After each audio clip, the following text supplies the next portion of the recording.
زوروا تتبعوا موقع جديدة نيوز، تابعتوا معنا أشغال المؤتمر التأسيسي للعصبة المغربية للدفاع عن حقوق الإنسان وحماية المال العام. هذا المكتب هذا اللي جا نتيجة ديال كما كنقولوا مولود ديال واحد التمخض، واحد الولاده قيصريه من هيئه اخرى اللي حنا تبعنا التفاصيل ديالها، واللي يمكن بعدا حنا كجديدة نيوز نقولوا بانه غادي يكون عندهم ان بون ديبار. علاش؟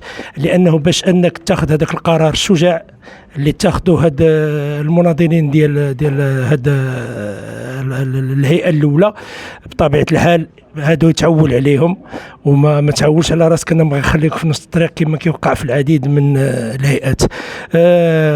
كما تابعنا فتم انتخاب السي حميد يافيد كرئيس لهاد العصبه هذه، وبالتالي غادي نحاولوا اننا نستقي من عنده بعض المعلومات. هي اول حاجه هنيئا سي حميد يافيد على هذا الانتخاب ديالكم كرئيس. وصراحه انا نقول لك انا حقوقي، انا كنحسدك على هاد الناس هادو اللي معاك، لحقاش اي واحد تبع هذا المسار وتبع هذا الشيء اللي وقع ما عليه الا يقول بانه هادو هما المناضلين علاش كيقلبوا الناس. كلمه بخصوص هذا الانتخاب ديالكم. شكرا للجديدة نيوز على المتابعة ديالها لأشغال المؤتمر الوطني لتأسيس العصبة المغربية للدفاع عن حقوق الإنسان وحماية المال العام.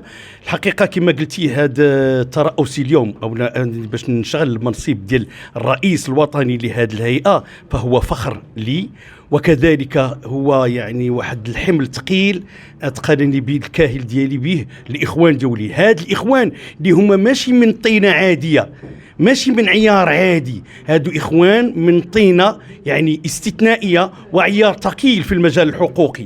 بردوا القلب كما كنقولوا، في عيار ثقيل في المجال الحقوقي، لانهم يعني وقفوا موقف ديال رجل واحد بما فيهم الاخت عتيقه يافي والاخوان كاملين، باش ما نقولش شي اسماء ونظلم اسماء اخرى، فالاخوان كاملين اللي وقفوا هذه الوقفه هذه وداروا قطيعه مع يعني عمل حقوقي أقوله بصدق فاسد، عمل حقوقي فاسد، واختاروا أن يديروا واحد المنظمة وهيئة تشتغل في المجال الحقوقي ولكن ببناء قوي رصين، يعني مبني على أسس قوية، اللي كما كنقولوا احنا دائما العنصر البشري هو أس المعادلة. الأس ديال كل تنظيم، ديال كل هيئة، ديال كل حاجة هو العنصر البشري. اليوم احنا عندنا عنصر بشري من طينة استثنائية، هم الأعضاء السابقون للهيئة القادمة الذين يعول عليهم، فأنا في الحقيقة هم أتلجوا صدري بهذه المسؤولية هذه. آخر سؤال سي يفيد، عرفت راني شديت لك وقتك ولكن راه ضروري ما يمكنش تدوزها.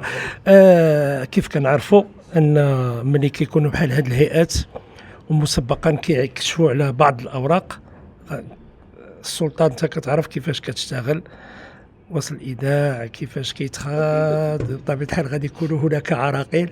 واش موجد لهذه المعركة ولا لا؟ هي شوف، المعركة الحقوقية احنا ما عندناش إشكال. المعركة الحقوقية هي بحال ما كدير مبنية على هادشي، هي مبنية على النضال ومبنية على ما عندناش كما قلت أنا، ما يمكنش أننا تكون عندنا إرهاصات حول شنو غيوقع لنا.